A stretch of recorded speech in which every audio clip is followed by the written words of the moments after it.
बिस्मिल्लाहिर्रहमानिर्रहीम। अस्सलाम वालेकुम वरहमतुल्लाहि वबरकातुहू। मुल्क भर के तमाम सरकारी मुलाजमीन, पेंशनर्स और फैमिली पेंशनर्स की खिदमत में नवाज मोल का सलाम पहुँचे। नाज़रीन गिरामी, आज की इस वीडियो में हम फैमिली पेंशन के बारे में जानेंगे। दो बड़े इंपॉर्टेंट किस्म के क्वेश्चंस आए हैं, तो वो मैं आपके सामने रख रहा हूँ। उनके जवाब और क्वेश्चन भी बड़े मफाद आमा के ये सवाल हैं, तो बड़े मुझे ये अच्छे महसूस हुए, तो मैंने कहा इसका जवाब जो है ना वो तमाम नाजरीन के साथ शेयर किया जाए।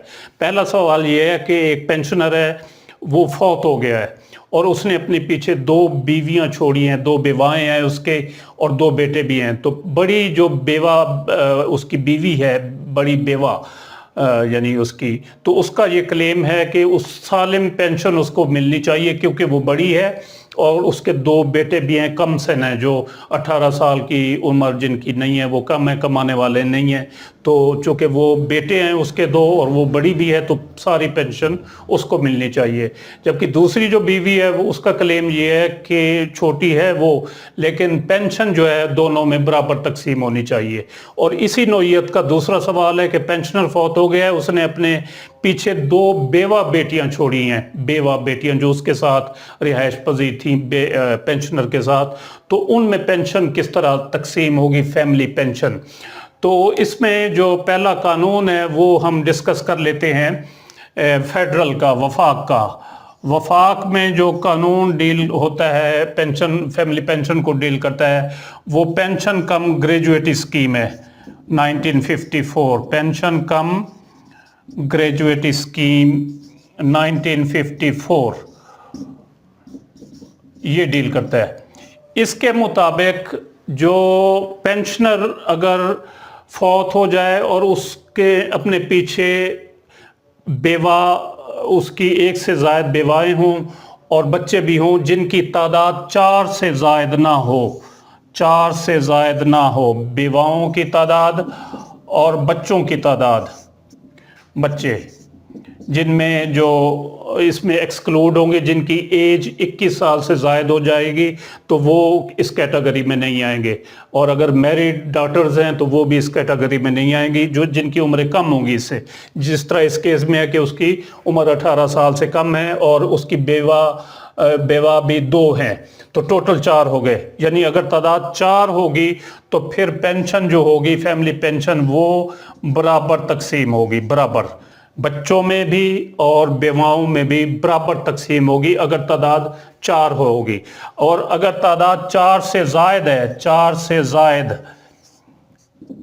ज़ायद हो गई है, यानी बीवियां 3 हैं, बेटे 3 हैं, 4 हैं, यानी 4 से ज़ायद हो गई है, तो फिर हर बेवा जो होगी उसको 1/4 हिस्सा मिलेगा, जो उसकी पेंशन होगी उसका 1/4 हिस्सा, और बाकी जो पेंशन होगी वो बच्चों में बराबर तकसीम हो जाएगी।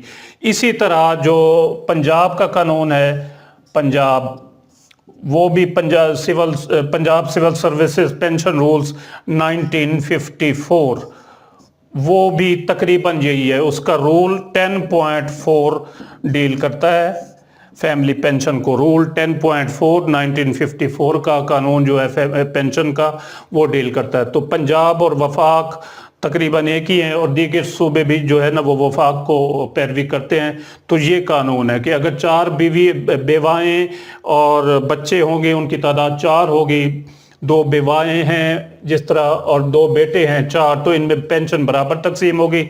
4 से ज़ायद अगर होंगे तो फिर हर बेवा को 1/4 हिस्सा और बाकी जो पेंशन बच जाएगी वो बच्चों में बराबर तकसीम हो जाएगी। और जहाँ तक पेंशनर और 2 बेवा बेटियों का ताल्लुक है, तो ये कानून जो है इसके मुताबिक जो एल्डेस्ट बड़ी बेटी जो होगी, एल्डेस्ट बड़ी बेवा बेटी, उसको पेंशन मिलेगी, दूसरी बेटी को पेंशन नहीं मिलेगी। जो ये कानून है पेंशन कम ग्रेजुएटी स्कीम 1954 और Punjab civil services pension rules 1955, इसके मुताबिक जो बड़ी बेवा बेटी होगी और वो अपने वालिद के साथ रिहाइश पजीर है और इसको ये प्रूव करना होगा कि उसका कोई और सोर्स ऑफ इनकम नहीं है, उसके यानी बेटा बेटी कोई कमाने वाले नहीं हैं, تو پھر وہ حقدار ہوگی. اگر اس کے بیٹے ہوئے جو کما رہے ہوں گے, ریزنیبل کسی پوسٹ پر ہوں گے, تو پھر یہ حقدار نہیں ہوگی. یہ پروو کرنا ہوگا کہ وہ جو ہے اپنے والد کی پینشن پر اس کا انحصار ہے, گزر بسر ہے. تو بڑی بیوہ بیٹی جو ہوگی وہ پینشن کی, فیملی پینشن لینے کی حقدار ہوگی 2 بیوہ بیٹیوں میں سے. جو چھوٹی ہوگی اس کو پینشن نہیں ملے گی. ہاں جب یہ فوت ہو جائے گی یا دوسری شادی کر لے گی تو پھر دوسری کا نمبر لگ جائے گا, پھر وہ حقدار ہوگی. تو یہ قانون ہے فیملی پینشن کا. جو میں نے یہ 2 سوال تھے جو آپ کے سامنے رکھے میں نے, اور ان کے جواب بھی. تو امید ہے یہ ویڈیو آپ کو پسند آئی ہوگی, جسے لائک اور شیئر ضرور کریں, اور اپنی رائے کا اظہار کمنٹ سیکشن میں ضرور کریں.